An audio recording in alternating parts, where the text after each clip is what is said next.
예. 정작 중요하다기보다는 탄핵이 모든 거 이번 주에 무슨 뭐 특검 뭐 후보를 추천하고 국정조사를 하고 탄핵안을 발의하고 어느 날인지는 모르지만 쭉 지난 다음에 지금처럼 탄핵안이 국회에서 통과될 가능성이 많다고 할 경우에는 그 다음은 그럼 어떻게 되느냐 그런 문제가 있고 그건 뭐 대체로 뭐 개헌 문제라든가 대선 정부와 관련이 있겠죠. 그래서 어젠가도 그 왜 국가 정치 원로 박건영 전 국회의장 등이나 이런 분들 앞에서 이야기를 여러 대통령께서 이제 4월까지 하야하시라라고 하면서 제왕적 대통령제를 바꾸는 그 개헌도 했으면 좋겠다는 조언도 하고 하지 않았습니까? 이제 그 다음을 생각하고 있는 거죠. 네, 그래픽을 좀 보도록 하겠습니다. 이런 것들을 반영하고 있는 보도들을 보면 대체 이런 게 있죠. 예를 들면 조선일보에 오늘 실린 걸 보면 사드 개성공단 배우도 최순실, 대선 주자가 센 발언 강경을 하고 있다. 촛불 집회에서 정권행위 강경하는데 대선 유세 현장을 보는 듯하다. 문재인 대표는 근거 제시 없이 최순실을 언급하면서 저렇게 사드와 개성공단 얘기도 했고 가짜 보수 횃불로 불태워야 된다. 또는 안철수 전 대표는 내가 석 달 전에 말한 이게 나라냐 전 국민 유행어가 됐다든가 트럼프하고 자기하고는 와튼 스쿨에 같이 다녔다든가 뭐 앞서거니 뒤서거니 박원순 서울장은 대통령이 국무회의 주재하면 면전에 대고 물러나라고 할 것이다 라고 하지 않습니까? 근데 이거보다 조금 더 이제 다른 장면 한번 보실까요? 동아일보 기사인데 감정골 깊어진 이하 부역자 공방으로 번진 개헌신경전 국민의당 비박 개헌연대 국민의당과 비박 개헌연대음이 있고 추미애 대표와 친문정을 개헌 반대하고 나서 그런 가운데 우상호 더민주당 원내대표는 논의를 당길 수도 엇박자인데 우 대표는 1월 출범 내년 1월에 원래 출범하기로 여야 3당 간에 합의가 돼 있는 겁니다. 국회 개헌 특위를 12월로 당기는 문제는 충분히 논의가 가능하다며 개헌 논의에 동참할 뜻을 내비쳤다. 그러니까 이게 탄핵에 대해서 정말 온 여야 야당 3당과 비박이 이렇게 집중을 하고 있지만 실제로는 뭐 조금 방송 용어로 적합할지 모르겠습니다만은 정치권에서는 마음은 콩밭에 있는 거죠. 다음번 대통령 선거에서 어떻게 누가 정권을 잡을 것이냐. 근데 그거는 불가피한 측면도 있어요. 정권 잡으려는 게 나쁜 것이 아니라 그다음은 그럼 박근혜 대통령 어쨌거나 물러날 뿐인데 내버려 두어도 2018년 2월 25일 그만둘 텐데 그럼 그 차기 권력은 어떻게 형성돼서 국가를 누가 어떻게 이끌 거냐 그것도 지대한 관심 중에 하나죠. 이번같이 이렇게 난리를 치고 난 사람들은 그러니까 오늘도 한번 그런 얘기를 좀 더 지난번에 뭐 금요일도 했고 한 10월 달에도 한번 개헌 호언 얘기했습니다. 또 좀 더 해보면 어떨까 싶네요. 좀 주제를 보면서 얘기를 해보도록 하겠습니다. 교수님, 지금 최순실의 이 국정농단 사태는 대통령의 자질에 문제가 있다고 보십니까? 아니면 대통령 제도에 문제가 있다고 보십니까? 바로 그거죠. 이제 지금 개헌이 지금 헌법이 다 좋고 훌륭한 대통령이었으면은 뭐 개헌 얘기 특별히 할 거 없지 않습니까? 지금 뭐 영국에서 개헌 얘기를 합니까? 미국에서 개헌 얘기를 합니까? 일본은 다른 문제 때문에 하는 것이고.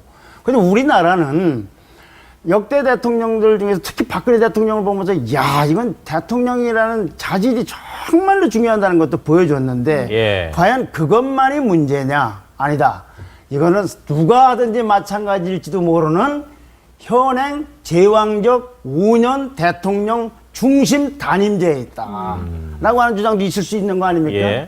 여기서 이제 사람에 따라서는 아니다. 사람 문제 더하기 권력구조의 문제. 아까 얘기하는 5년 대통령 단임제 제왕적 이 제도까지 문제가 있다는 생각하는 사람들은 개헌을 해야 되겠다는 생각을 하고 있는 것이고 일반 국민도 마찬가지고요. 정치인도 그런 명분을 갖고 다른 속셈이 있는지 모르지만 그러나 헌법이 무슨 죄냐 문재인 대표처럼 이런 분들은 사람이 문제를 볼 수가 있는데 저 개인은 아무리 봐도 사람이 문제도 있지만 권력구조의 문제도 있다고 봅니다. 오히려 사람 문제가 아예 없이 권력구조 문제만 있는 것도 아니고 권력구조 문제 더하기 사람 문제도 있다. 왜 그러냐면은 우리나라가 지금 이승만 정권 때부터 대통령 중심제에서 그것이 제왕적이었든 제왕적이 아니었든 간에 대통령 중심제에서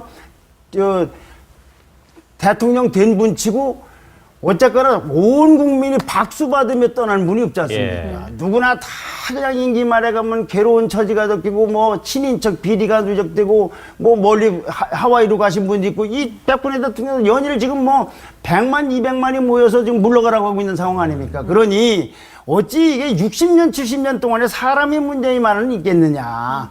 구조의 문제도 있는 거 아니냐. 그래서 사람에 따라 다르지만 저희 경우에는 정도의 문제는 있지만 양쪽 다 문제가 있다고 봅니다. 그리고 더군다나 지금까지 이런 문제가 있었기 때문에 예. 이제 권력 구조 없이 사람을 잘 뽑으면 된다는 거 불안하지 않습니까? 누가 된들 어떤 뭐 정말로 참 조물주 같은 분이 오든 제우스 같은 분이 온다 해도 이 구조 같으면 안 될 것 같은 그 불안감을 안고 있으면서 다음 선거를 한다는 건 좀 답답하지 않나 이런 생각이 좀 듭니다. 어느 정파를 얘기를 하는 게 아닙니다. 네. 그러면 네. 개헌을 원하는 세력은 누구고 네. 개헌을 원하지 않는 세력은 누굽니까? 그거 한번 신문 보시죠. 보여주세요. 네. 결사호원파죠. 지금 이제 친문 세력은 개헌이라고 그러면은 이건 수구 세력의 집권 연장 기도고 뭐 이번에는 절대로 개헌하지 말고 예. 현행 헌법대로 차기 대통령 선거를 치르자는 주장이고 나머지는 이제 개헌하자는 주장은 여러 당의 혼재가 돼 있죠. 그러더는 대체로 보면은 무엇로 개헌할지는 모르나 제왕적 대통령제는 바꾸자는 의미에서 본다면 분권형 개헌을 생각하고 있는 거죠. 대통령 권한을 또 강화하자는 것이 아니고, 예. 그 중에는 뭐 의원 내각제도 있을 수 있고, 의원 집정제도 있을 수 있고, 권한을 약화시키되 대통령 4년 중임제를 하자는 주장도 있을 수 있지만, 어쨌거나 분권형을 생각하고 있는 거죠. 오늘 저 신문 보시죠. 네. 조선일보에 나온 기사입니다. 개헌파 김종인 반기문 측 행사에 참석한다.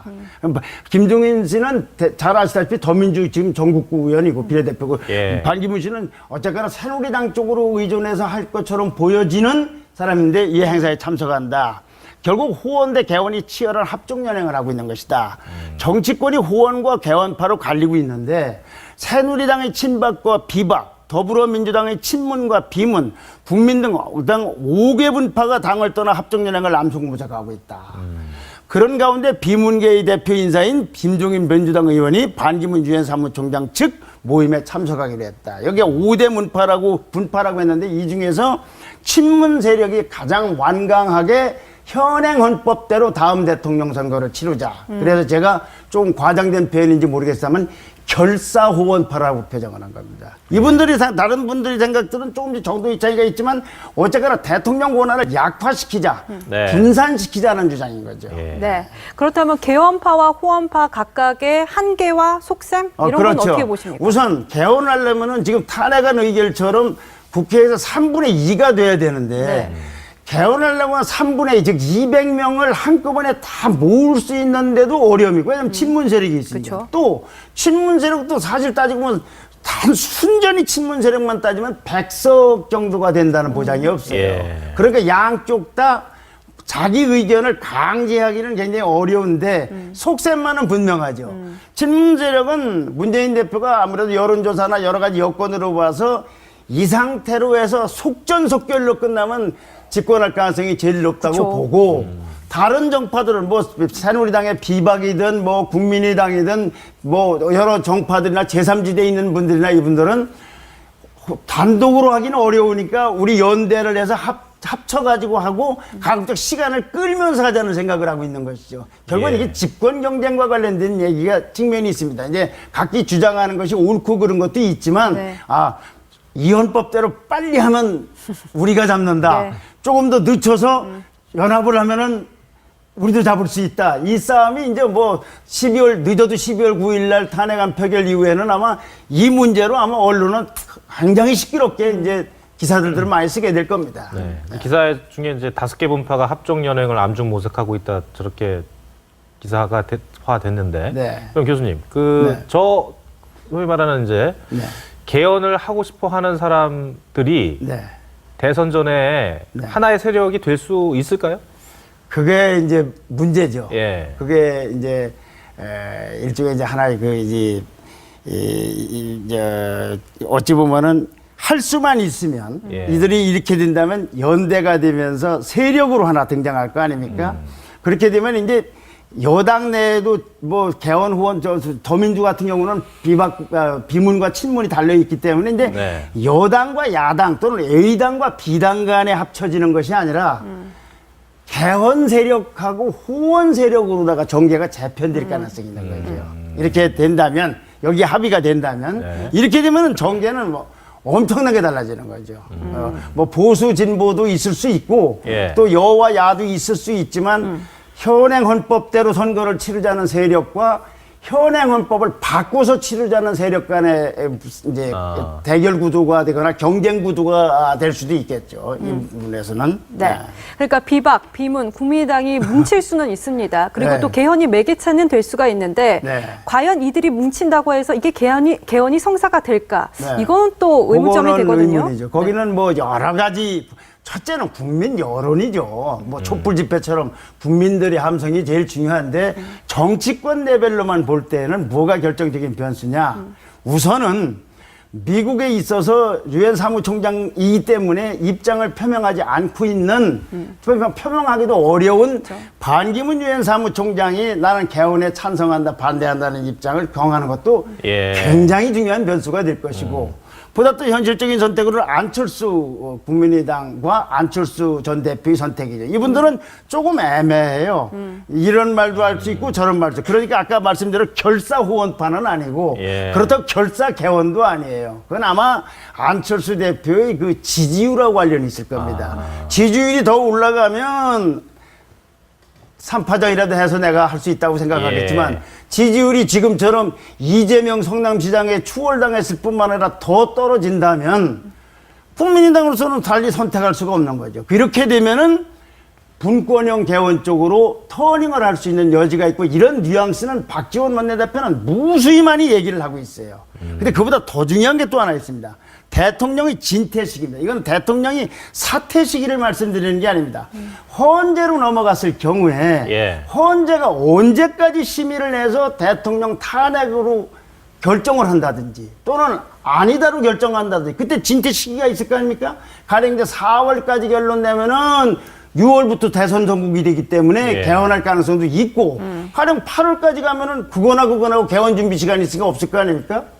그리고 또는 자의적인 사회도 아직은 예. 이제 언론들이 얘기하는 것처럼 언론 내가 언제 사퇴한다고 지금 얘기하는 거 예고된 사퇴 질서 있는 사퇴를 선언한다. 이것도 진퇴 시기도 굉장히 중요해요. 이것도 개헌할 시기와 문제가 있는데 여기서 한 가지 좀 우리나라 법학자들이나 언론이 좀 규명 좀 해줘야 할 게 하나 있습니다. 제가 이 법학 지식이 없어서 그런데 자 국회에서 탄핵안이 의결됐어요. 네. 그러면은 즉각 헌재하고 청와대로다가 직무정지하고 탄핵안을 심리하도록 헌재를 보내야 됩니다. 그렇게 넘어갔을 때는 박근혜 대통령은 자진 사퇴가 불가능하다는 주장도 있어요. 예. 그건 왜 그러냐면 직무가 정지된 상태이고 일종의 탄핵도 징계인데 징계를 받아 쉽게 얘기하면 쫓겨나야 되는 것이지 왜 자발적으로 그만두느냐. 이게 일반 공무원들 경우는 어떻게 되냐면 징계가 들어가면은 징계 먹고 나가느냐 그냥 나가는 데서는 연금 같은 것도 문제가 있어요. 예. 그래서 지금 이 헌재 심리 도중에 헌재로 넘어갔을 경우에는 대통령이 자진 사퇴가 불가능하다는 주장도 있고 가능한 주장도 있다. 그게 무슨 그렇게 중요하냐. 국사인데 대통령 고친대 하는 주장인데 여기 어쨌거나 이런 것들이 매듭이 지어서 대통령 진퇴 시기도 또는 두 사람의 선택도 현실적으로는 가장 중요한 변수가 되지 않을까 싶어요. 예. 네. 문재인 전 대표 얘기 전에 뭐 신문 하나 네, 보여주시죠. 보여줄까요? 네. 보여주세요. 김무성 대표가 중앙일보에 인터뷰한 거 보면 박근혜 대통령 만난 게 정치 인생 중 가장 후회스럽다고 했는데 아마 우리나라 보수 세력 중에는 박근혜 대통령을 찍은 분들도 나의 투표 인생에서 가장 후회스럽다고 하는 보수 세력들은 많을 거예요. 찍지 않은 사람들은 좀 논외로 치더라도 말이죠. 근데 김무성 대표 친노, 친문, 친박, 패권주의 몰아내야 탄핵 개헌 엮어서 추진하는 게 옳다. 문재인이 개헌에 적극 나서는 건 자기가 대통령 될 거라고 여기기 때문에. 이 말은 또 반대로 얘기하면 개헌에 적극 나서는 김무성 대표는 자기네 쪽에 집권하려고 하는 거니까 그건 뭐 말의 입장일 수 있는데 질문이 이렇게 됐습니다. 반 총장은 제3지대에서 세력 구축에 나설 거라는 분석이 많다. 나중에 연대를 통해 보수 대연합을 하나. 그래서 친박 의존을 하지 않을 거라는 얘기입니다. 해야 한다. 안 하면 필패인데 무슨 방법이 있겠나. 이제 반 총장이 안 하면 필패인데 뭘 친박하고 안 된다. 연대해야 된다. 이거. 김 대표가 탈당 안 하면 중간지대에서 반기문 안철수 전 국민의당 대표가 사람들을 모으기 어려운 것 아닌가. 대통령 선거 본선에서 연대를 할 수 있다. 보수당과 저쪽 당이 국민의당이죠. 후보 단일화를 할 수 있다. 저쪽 당을 진보 좌파 정당이라고 볼 수 있다. 연정을 할 수 있다. 이것이 벌써 반기문 총장과 안철수 대표가 중요한 변수고 그렇게 해도 200석이 될까 안 될까를 모르기 때문에 하는 말인 거죠. 네. 거기에다가 아까 말씀대로 대통령의 진퇴 시기가 이 개헌을 성사되고 안 되는데 중요한 문제. 고비가 마지막으로 되겠죠. 좀 마무리를 좀 네. 빨리 해주셔야 될 것 같아요. 그 문 전 대표 같은 경우는 차기 정권 출범 뒤에 개헌하자는 입장입니다. 그렇죠. 예. 그런 경우도 현실적으로 헌법이 여러 가지 어려움이 있고 문재인 대표 쪽에서 절대 반대하면 실제로 성사되기가 어렵습니다. 아까 얘기했던 200명. 그런 경우에는 차기 대통령에서 현행 헌법대로 할 때 후보들마다 공약을 내세울 게 분명하지 않습니까? 자, 근데 차기 대통령은 임기 5년을 새로 뽑아 현행 헌법대로. 그럼 내가 임기 4년째 개헌한다고 하면 그게 공약으로 먹혀 들어가겠습니까? 취임하자마자 첫 해나 이렇게 한다고 해야 될 거 아닙니까? 그러면 차기 대통령은 다음에 개정된 헌법에 따라서 다시 출마를 하든 수상이 되든 국가 수반이 되든 그 임기는 단명이 될 거 아닙니까? 그 다음에 권한 축소가 될 겁니다. 이제 설령 개헌이 안 된다 하더라도 제왕적 대통령제로 현행 5년대로 한다는 건 아마 국민적 저항이 굉장히 심하지 않나. 그래서 현행 헌법대로 하더라도 비록 1년이라도 개헌 전이라도 분권적으로 운영할 수밖에 없을 것이다. 네. 그래서 이게 성사가 되든 안 되든 개헌 문제는 우리에게 현실적인 문제로 와닿는 게 아닌가. 내년 대선 전이든 그 다음 해이든 간에. 그런 생각이 듭니다. 오늘 말씀 잘 들었습니다. 고맙습니다. 감사합니다.